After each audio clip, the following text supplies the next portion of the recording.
Netflix's Avatar is a 10 out of 10 for me. I watched 10 out of 10? It's already giving me 2010 vibes. On episode 4 and I'm sucked in. 5 out of 10. This show is amazing. The new show is everything I could have hoped and more. At worst, it makes the 20. No. Before we get into this, I gotta just give what I thought about the Avatar live action, because that was a lot. So with the Avatar live action, it's way better than that bullshit we got with the last movie, but it's nothing. I ain't gonna say it's nothing, but it's definitely not the animated series, bro. Like, it's night. I ain't gonna say they night and day, but nigga, it's summer and fall, nigga. Like, they're not the same. My overall rating for it, I would give it like a 7-8. They respected the OG Avatar. The OG creators did episode 1 and 6. 1 and 6 are my favorite episodes of the series. The first 2 episodes, I was hype as these niggas calling it a 10-10, but I knew I didn't give it a 10-10. When we get to Avatar Kyoshi, when she possesses Aang's body, that's kind of why I started falling out. But the thing is, a key POV is that it's not the original. It's not the animated series. It's its own thing, its own art, its own project. And looking at it, we got to treat it that way. That's how I watched it. I watched it with an open mind, and I truly did enjoy myself. I feel like if you watched the Avatar live action and you've never seen Avatar, you just fell in love with a whole new world on some real shit. But if you go to somebody who grew up like I did with Mondukes, you know what I'm saying, in the trailer, watching Avatar The Last Airbender, we see this, it's not disrespectful. It's not the same, bro. It's just not the same. Now I'm gonna let bro talk, and let's see what he got to say, man. Now we can get into the new Avatar series. Is a lot of things. Y'all heard what I had to say. Let's get into the reaction, bro. My bad, y'all. My bad. Positive, deeply flawed. If you're not thinking too hard, fun opening episodes, terrible middle episodes, one great episode, and... Wait, what'd he say? If you're not thinking too hard, fun opening episodes, terrible middle episodes, one great episode, and enjoyable last couple of episodes. Terrible dialogue and script and exposition all throughout, hilariously bad at times, but this is somewhat hidden by the characters being likable and having chemistry. The best change, Zuko's crew is now the recruits he saved standing up to his father, and the worst change, they butchered the spirit world. When it's good, it's... That's facts! That's facts. Nobody can argue that. They butchered the spirit realm, bro. Focused on the characters, not the plot, and it mixes. And nah, that's I ain't gonna lie. I'm coming around. Cause Zuko is easily my favorite character development all around in this show. Truthfully, bro. Right stories in the right ways. This is why I'm gonna episode 6 is good. And when it's bad, it's mixing the wrong episodes in the wrong ways. This is why episode 5 is terrible. Much like One Piece, it's very honest about what it is. It's not afraid to be Avatar. But unlike One Piece, I think it puts a lot of emphasis in the wrong place at the wrong time. Yeah. It's kind of a lukewarm version of the original, where it does most of the same story, just not quite as well. Even if it does it with a lot of heart and love, it'll still be fun for a lot of people, even if it's a little clumsy. And that's okay. You know, we enjoy a lot of stuff which isn't necessarily high quality. I'll do another big breakdown later in more detail, but I want to know, what do you think? Let me know down below. We're going to go through the good, the bad, and the okay. All right, let's go. Okay, the good. Right, the bending looks fantastic. It does not look like... Here's one. Firebending has heft and weight, and Ozai feels like the strongest bender out of all of the others. His flames hit harder, bigger, faster. Gordon's airbending is fluid. The waterbending feels powerful. The earthbending is a little more mixed, but the opening scene where you get to see it is really amazing, and you can really see the influence of the martial arts and bending. They really put a lot of time and effort into that. There were also a lot of little moments where they blended the VFX with the actors to make them appear more fluid, animated, and I think those worked for the most part. Although one of the best fight scenes in the series actually doesn't have much bending in it at all. Zuko comes up. Those worked for the most part. Although one of the best fight scenes in the series actually doesn't have much bending in it at all. Zuko comes after Aang and Omashu, and they're tangled up in all these cloths and clothes, and there's a fun little moment where a woman comes along and bats Zuko for hitting a child, and it feels animated. Zuko screams about Aang stealing his diary and comes after him, you know, which is very season 1 Zuko. He's trying to be mature, but he's ultimately a kid. That was where they got the vibes right, and this is important. There are a lot of moments in the series that work. Moments. The Avatar state does feel powerful. They pulled that off. They talked about changing how the Avatar state works, but that really just means using it less, which is good. and that Aang can only talk to his past avatars when he's in one of their shrines, which is fine. We'll just get to see a lot more avatars, mostly Kuruk and Kyoshi, and I think that actually works, though I wasn't a fan of how they handled Roku. Koizilla at the end is much more Zilla than Koi, but there's very much that primordial rage that I think they really tapped into, and I like that. Yeah. The story is mostly loyal. They're clearly trying to keep the heart of the original show, even if it doesn't always land. I'll get to that. They basically cut Imprisoned, The Great Divide, The Fortune Teller, Butter of the Water Tribe, which are the right episodes to cut if you have to, and the only one that you really feel is missing is The Deserter, where Aang meets Zhong and he gets his fear of firebending because he hurts Katara. Sometimes they mix the right stories in the right ways, like in episode 6, they mix the blue spirit with the storm, and that actually does work. And episode 6 also happens to be the most loyal to the original series. Episode 6, honestly, it's a great episode. They move around some of the core beats, like Katara bringing Aang out of the Avatar state, like we see in the Southern Air Temple, is moved towards the end when she sort of brings him out of the Koizilla phase, reminding him as friends and loved ones, and that sort of reshuffling's okay. Whereas in the Southern Air Temple, Aang brings himself out of the Avatar state with Gyatso Self, which is the sort of thing I could imagine them doing in the original series. That sort of reshuffling's okay. Iroh coming with Zuko and saying everything he needs is right there on that boat, that's a beautiful expansion of what we already know. The scene where Zuko returns to the ship after rescuing Aang and his crew honor him, bowing before him as their prince, it's one of the best in the series. It genuinely moved me. And there are moments like this where it really does work. You know, this feels like not only a natural expansion to the story, but it works whether you know the original show or not. They do try to incorporate most of the main story and character beats, even if they don't land as hard as they did because of a lot of the framing or scripting, which I'll get to. They include a lot of stuff from the books and comics which came out later, which I appreciated as a fan, even Hold on. They include a lot of stuff from the books and comics which came out later, which I appreciated as a fan, even if it didn't necessarily help the series. Some of the stuff they invented did work, like showing more of Iroh's backstory, Luten, Monkey Gyatso, even if I would have shown it at a different time. And also I liked the genocide, but I would have liked more... They didn't feel that much more powerful with the comet. The main thing that makes me edge a little more positive is the characters. They have chemistry, they're likable on screen, they've got the vibes right in a way, especially Aang and Zuko. And there's a difference here between the acting and like the script they were given. They delivered those lines with all of their heart. I think they watered Katara down, I'll talk about that in a bit, but there's promise with all these characters. Zhao is a little bit different. He's this slimy little bottom feeder who's both incompetent and extremely dangerous, but he does what he's meant to. He's meant to make Zuko look honest by comparison. Every character's a little different, but Zhao was the only one that I was like really comfortable with being different. They also give Azula her own story. This was something I said I was generally in favor of, you know. I don't like Azula in this shit at all. It's early. It's forced. I don't like it. She's basically just I don't like in season bro. 2, bringing I in don't season like 1. bro. I don't Something like I said I was generally in favor of. You know, she's basically just pops up in season 2, bring him to season 1, not a bad idea. But they're trying to play up how Ozai doesn't care about either of his kids. He manipulates Azula as much as he does Zuko, just in different ways, and that's what drives her to madness. This is something the comics delve into a bit more, that he doesn't really love her, he just loves how useful she is. This is a change I like in concept, less so in execution. It suffers from the same scripting, lack of subtlety problems we'll get to, but I don't think we should see her as ticked off as she gets in the series so easily. She's not meant to be this easily tiffed, but this also might be an example of something where it's like different but not necessarily bad, and I feel like we need to wait and see a bit, because obviously I'm comparing it against a complete story. If I was to say the live action accomplished what it set out to do, which is bring an animated classic into a new medium with a new vision building on what was, then it did this I think the production design, you know, costume, settings, they pay homage to the original designs in so many ways, but a lot of the time they build on them quite nicely too. Like the Grove and the Northern Water Tribe becomes this sort of mini valley I quite liked. Omashu is similar but not identical. Takeshi Furukawa did an incredible job with the music, taking the motifs and songs we know but building on them, threading in like little bits of leaves from the vine into Iroh's episodes. You might say it doesn't matter much, but that definitely changes the feel and tone and the immersion of the world. The biggest plus is it's honest. It's not afraid to be cheesy. It's clearly made by people who love the original material. It's not ashamed to be Avatar. Its heart is definitely in the right place, even to its detriment. Now you will notice I didn't really praise the writing a lot, and that's because the bad. They messed up the spirit world. So in the show,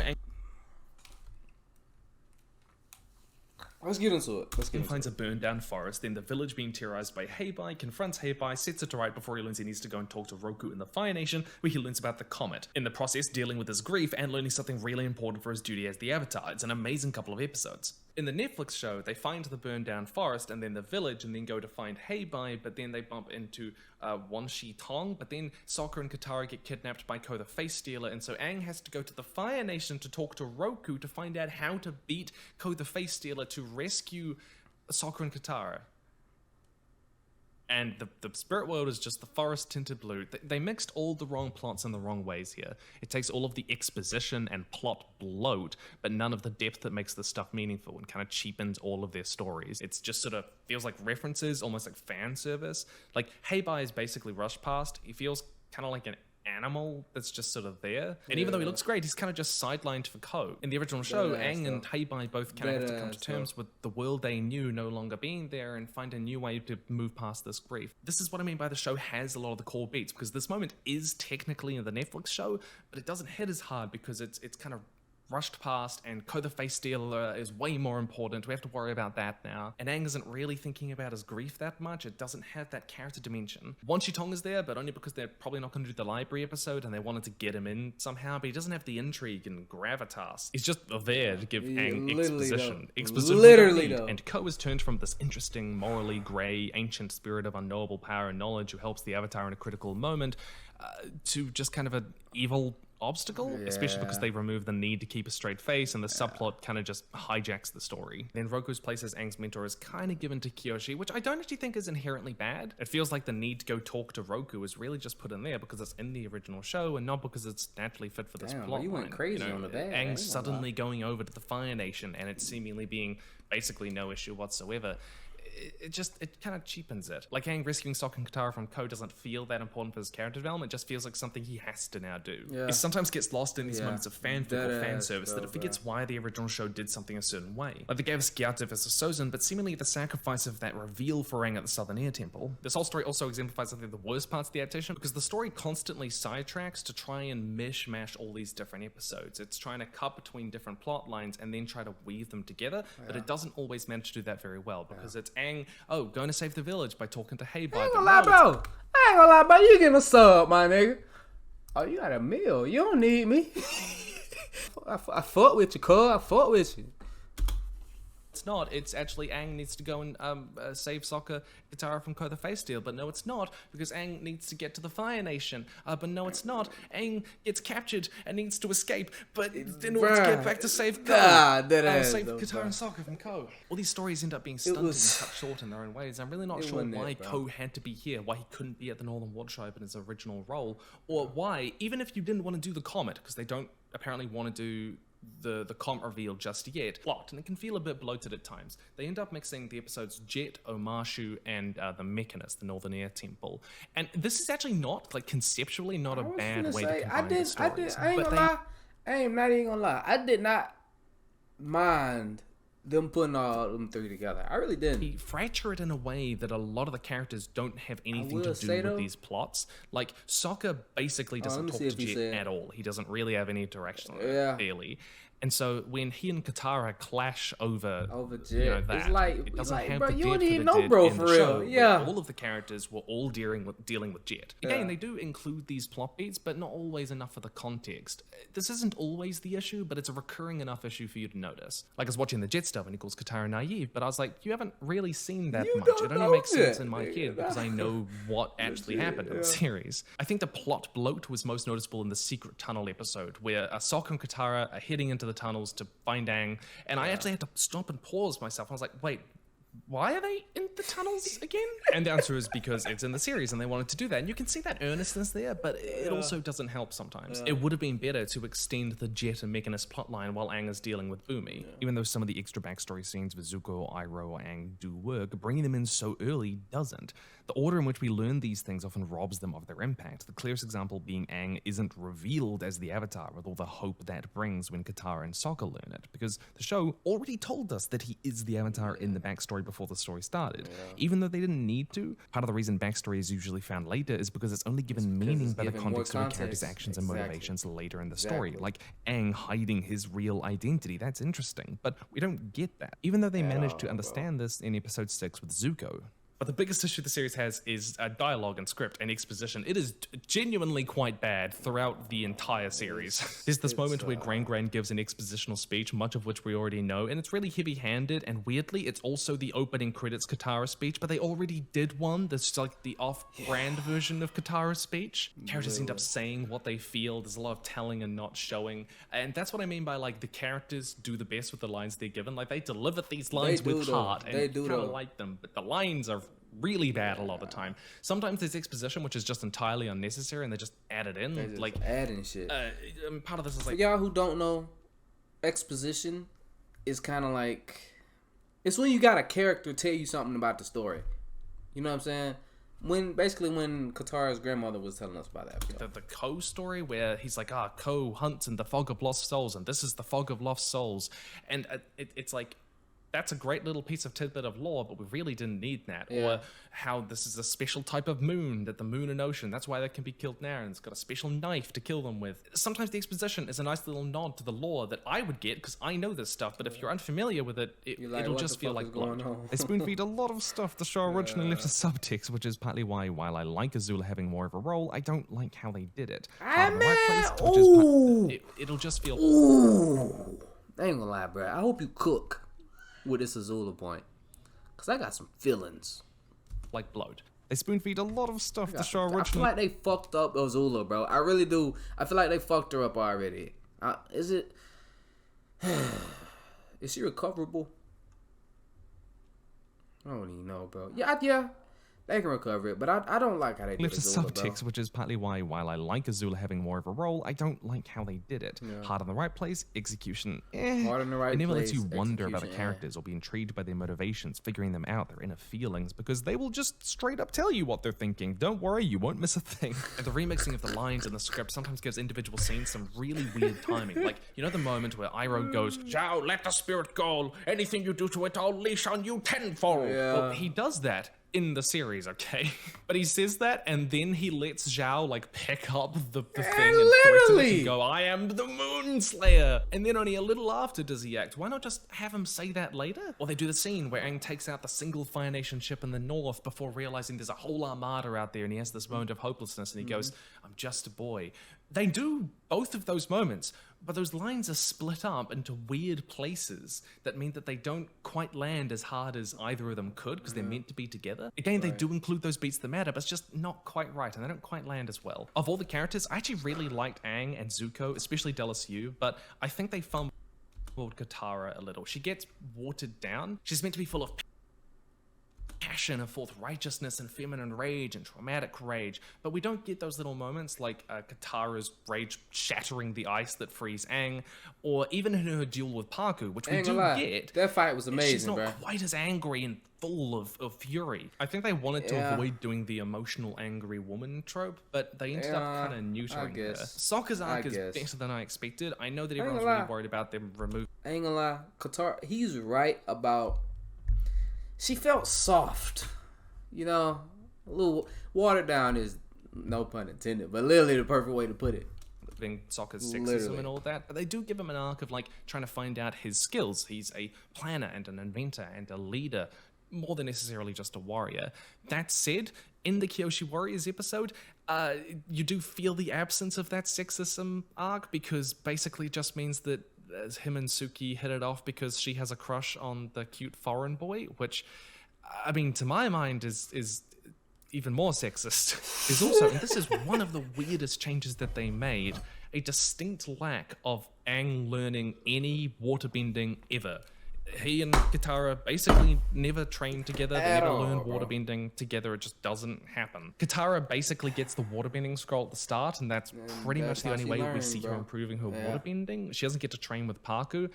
I don't quite know what they're planning to do with this. I'm very skeptical, but I think this is maybe a wait and see. Most of the arcs are there in some way, but they're lukewarm versions of what we know and love. Like Aang running away from being the Avatar is muted by him not running away from the temples and getting stuck in the ice. Katara does grow to engage with the trauma, but she's not as feisty and doesn't learn from Paku. And Sokka, while he does learn a lot about himself, he's not humbled. The okay. Alright, so I was initially a lot more negative on Bumi. Bumi in the original show is this kooky, goofy, but still very lovable old man who puts Aang through a bunch of trials to teach him to think differently. In the Netflix show, he's an unlovable, corrupt politician who has lost all hope in the world and blames Aang for running away. And instead of him teaching Aang a lesson, Aang teaches him a lesson that you can rely on your friends and you should have hope and you should continue the fight. This is a change I had a very negative reaction to at first because it's never nice to have a character you like turned into someone this unlikable. But I do see what they're trying to do with it, and I think this might be a case of just because it's different doesn't mean it's worse. And my love for the original series might be interfering with that judgment there because this does speak to a broader tonal change in the series. Low-key.